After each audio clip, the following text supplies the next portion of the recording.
వి gold trusted gold buyers తాకట్టులో ఉన్న బంగారాన్ని విడిపించి ఈ రోజు ఉన్న మార్కెట్ ధరకే కొనబడును. మరిన్ని వివరాలకు సంప్రదించండి 77107720. ఓం శ్రీ కుండలేశ్వర స్వామి నమః. మా స్వామివారి పేరు కుండలేశ్వర స్వామి, గ్రామం పేరు కుండలేశ్వరము. ఈ స్వామి లింగాకారం కుండలాకారంలో ఉంటాడు. కుండలం అనగా చెవు పెట్టిన పోగున అద్దం, చెవు పోగునట్టుని పెట్టుకున్న దాన్ని కుండలాలు అంటారు. సముద్రుడు ఈ ప్రాంతానికి వచ్చి గోదావరికి బహుమతిగా 2 కుండలాలు ఇచ్చాడు. సముద్రుడికి ఒక టైంలో వరుణదేవుడు అనేవాడు ఇచ్చాడు. వరుణదేవుడికి సూర్యభగవానుడు ఇచ్చాడు. సూర్యభగవానుడి దగ్గర 12 కుండలాలు ఉన్నాయి. అందులో 2 కుండలాలు వరుణదేవుడికి ఇస్తే, ఆ వరుణదేవుడు పట్టుకెళ్ళి సముద్రుడికి ఇస్తే, ఆ సముద్రుడు ఈ ప్రాంతంలో వస్తున్న గోదావరి బహుమతికి ఇస్తే, ఆ గోదావరి సముద్రంతో నాదా నాకు బహుమతికి ఇచ్చారు 2 కుండలా, మీరు నేను పెట్టుకోవడం కాదు, మనిద్దరం కలిసిన ప్రాంతం ఈ ప్రాంతము, మనిద్దరి జ్ఞాపకార్థం లోక కళ్యాణార్థమై మానవుల పూజ చేసుకోవడం కోసం ఒక కుండలాన్ని నది ఒడ్డున, 2వ కుండలాన్ని దేవతలు పూజ చేసుకోవడం కోసం నదీ గర్భంలోనే ప్రతిష్ఠ చేయమని కోరిందిట ఆ గోదావరి, ఆ వృద్ధ గౌతమిని. ఆయన ఆ విధంగా ఒకటి మానవ కోసం ఒడ్డున ప్రతిష్ఠ చేసి, 2వ దేవతల కోసం నదీ గర్భంలో ప్రతిష్ఠ చేసి నదిలో స్నానం చేశాడు. చేయగా ఆయన వృద్ధాప్యం పోయి యవ్వనం వయసు వచ్చింది. ఈ క్షేత్ర మహత్యం ఏంటి అంటే, వృద్ధులు కూడా అనగా ముసలివాళ్ళు కూడా ఈ క్షేత్రంలో స్నానం చేయడం వల్ల యవ్వనం వయసు వస్తుంది అనేది క్షేత్ర మహత్యం. ఇది గౌతమి గ్రంథంలో 103వ అధ్యాయంలో 15వ శ్లోకంలో చెప్పబడుతోంది. అదేవిధంగా బ్రహ్మాండ పురాణం చెప్తోంది, అనంతం కుండలాపలం అనగా అనంతం, అంతా ఎంత అని వర్ణించలేము, కోటి రెట్టిబలతో వస్తుంది చెప్పగా, నారదుడు వచ్చి నదిలో స్నానం చేసి నదిలో ఉన్న కుండలేశ్వర స్వామి అభిషేకం చేసుకుని మళ్ళా పైకి వచ్చి స్వామి అర్చన చేస్తున్నాడు నారదుడు అని చెప్పి మనకు బ్రహ్మాండ పురాణం తెలియజేస్తోంది. అదేవిధంగా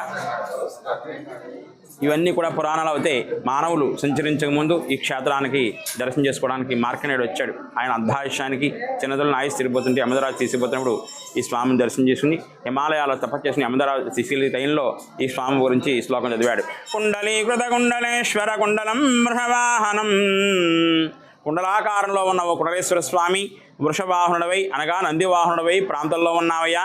నారదాది మునీశ్వరస్తుత వైభవం భువనేశ్వరం. నారదుడు మునీశ్వరులు యోగులు వచ్చి స్నానం చేసి పూజ చేస్తున్నారు. భువనేశ్వరం అనగా పుణ్యమైన క్షేత్రం ఇది. అంధగా మాదిరిదామర.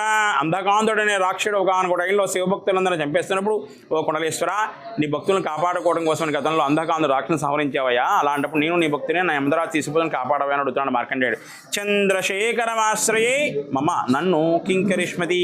యమధరాజుని కాపాడవయ్యా కుండలేశ్వర అని శ్లోకానికి అర్థం. అదేవిధంగా ఆదిశంకరాచార్యులు వచ్చారు 8వ శతాబ్దంలో. ఆయన కూడా నదిలో స్నానం చేసి స్వామివారి దర్శనం చేసుకుని వెళ్ళారు. అలాగే 15వ శతాబ్దంలో శ్రీనాథ మహాకవి వచ్చాడు. ఆయన కూడా నదిలో స్నానం చేసి స్వామివారి దర్శనం చేసుకుని ఆఖరిని కాశీ వెళ్ళి కాశీ పురాణం తెలుగులో రాశారు. అందులో చెప్తున్నారు, విరూపాక్షుండు కుండలేశ్వరుడు, కాశీలో ఉన్న విశ్వేశ్వరుడితో సమానమైన వాడు ఈ కుండలేశ్వరుడు అని కాశీఖండంలో చెప్పాడు. అసలు వ్యాస మహర్షి ఆయన రాసిన కాశీఖండాన్ని తెలుగులో అనువాదం చేసింది శ్రీనాథ మహాకవి. అందులో ఈ కుండలేశ్వర క్షేత్రం చెప్పగా, ఈ మధ్యకాలంలో బ్రహ్మశ్రీ చాకంటి కోటేశ్వరరావు గారు ఆయన కాశీ వెళ్ళినప్పుడు అడిగారు, కోటేశ్వర గారు కాశీ వచ్చే ముందు కుండలేశ్వర క్షేత్రంలో స్నానం చేసి వచ్చారంటే, లేదంటే అది ఎక్కడ ఉందో నాకు తెలియదు అన్నప్పుడు ఆ వేద పండిత పెద్ద నవ్వినవ్వన్నట. మీరు పురాణాలు చెప్తున్నారు, ముందుగా కుండలేశ్వర క్షేత్రంలో స్నానం చేస్తే కానీ కాశీ రాకూడదు విషయం మీకు తెలియదా? కాశీలో ఉన్న మేమే కుండలేశ్వర క్షేత్రంలో స్నానం చేసి స్వామివారిని దర్శనం చేసుకుంటున్నాం, ఆ ప్రాంతంలో ఉండి కూడా మీరు స్నానం చేయకపోతే అలా అంటే అప్పుడు నిర్ఘాంతపోయి కాశీపురాణం తిరిగేసి 2-3 చోట్ల ప్రవచనాల్లో ఈ విధంగా చెప్పారు.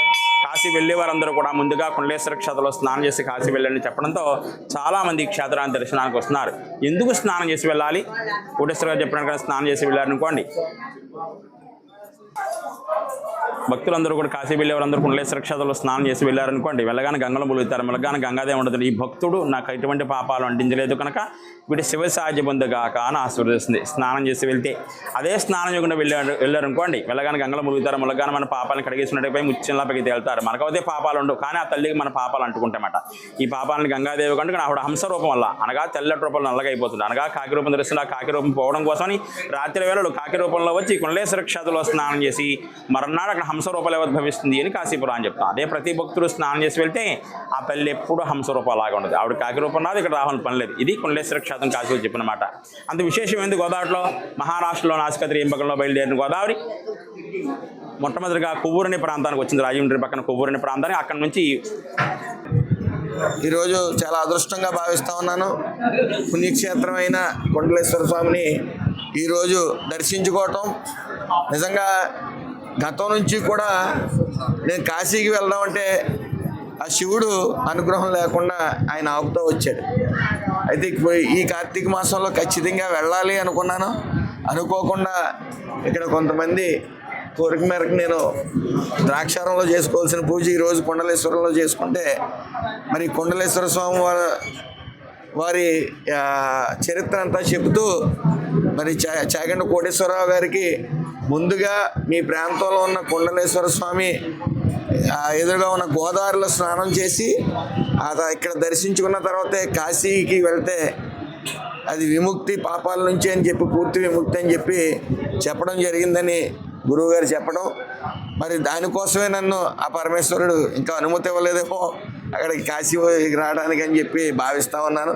ఏదేమైనప్పటికీ ఈరోజు చాలా అదృష్టంగా భావిస్తూ ఉన్నాను. అలాగే ఈ కార్తీక మాసంలో అందరూ కూడా భక్తిభావం అనేది ప్రతి ఒక్కళ్ళలోని పెరిగిందని చెప్పుకోవచ్చు. కరోనా అయిన తర్వాత మనిషిని ముట్టుకుంటే చనిపోయే రోజు వచ్చేసరికి భక్తిభావం అనేది విపరీతంగా పెరిగింది. అలాగే సేవాభావం కూడా పెరిగింది. మరి అలాగే ఎన్డీఏ కూటమి వచ్చిన తర్వాత ప్రతి చోట కూడా ప్రసాదంలో నాణ్యతతో పాటు మీరు చూశారు, తిరుపతి తిరుమలలో ఓ ఫీడ్బ్యాక్ బుక్, అంటే అక్కడ ఎలా ఉంది అని భక్తుల నుంచి ప్రసాదం వరకు శుభ్రత వరకు ఎలా ఉందనేది ఒక బుక్ ఏర్పాటు చేయడం జరుగుతుంది. ప్రతి చోట కూడా ఎక్కడా తోపులాట లేకుండా ఇటు పోలీస్ శాఖతో పాటు ఈవో గారు, ఇక్కడున్న సిబ్బంది, చుట్టుపక్కల భక్తులు కూడా ప్రశాంతమైన వాతావరణంలో దర్శించుకుని ప్రశాంతమైన వాతావరణంలో వెళ్ళేలా సహకరిస్తూ ఉన్నారు. అలాగే ఈ రాష్ట్ర ప్రజలు అందరూ సంతోషంగా ఉండాలి. ఏ సైకో కళ్ళు ఈ రాష్ట్రం మీద పడకూడదని ఆ కుండలేశ్వర స్వామిని కోరుకోవడం జరిగింది. మరి అలాగే ఈ భక్తిభావం అనేది పెరగాలి, అందరిలోని ఆ భక్తిభావం పై జాలి, కరుణ అనేది కూడా పెరగాలి, సాటి మనుషులకి సాయం చేయాలని మనస్ఫూర్తిగా కోరుకుంటూ, మరి అహర్నిశలు 24/7 చంద్రబాబు నాయుడు గారు కానీ, పవన్ కళ్యాణ్ గారు కానీ, లోకేష్ గారు కానీ ఈ యొక్క రాష్ట్రాన్ని సువర్ణ రాష్ట్రంగా తీర్చిదిద్దేందుకు సాయశక్తిలా కృషి చేస్తూ ఉన్నారు. ఆ వారికి ఆయురారోగ్యాలు ఆ భగవంతుడు ప్రసాదించాలని, ఆ సర్వేశ్వరుడు ఆయురారోగ్యాలు వాళ్ళకి ఇవ్వాలని చెప్పి మనస్ఫూర్తిగా కోరుకుంటా ఉన్నాను. అందరికీ నమస్కారం. చరిత్ర సృష్టించినోడు ఇప్పుడు ఆ చరిత్రని తిరగరాయబోతున్నాడు. అబద్ధాల గోడల్ని బద్దలు కొట్టి నిజాలను రాగా మీ ముందుంచబోతున్నాడు. నిజమైన వార్తల కోసం వెంటనే డౌన్లోడ్ చేసుకోండి రా యాప్ని.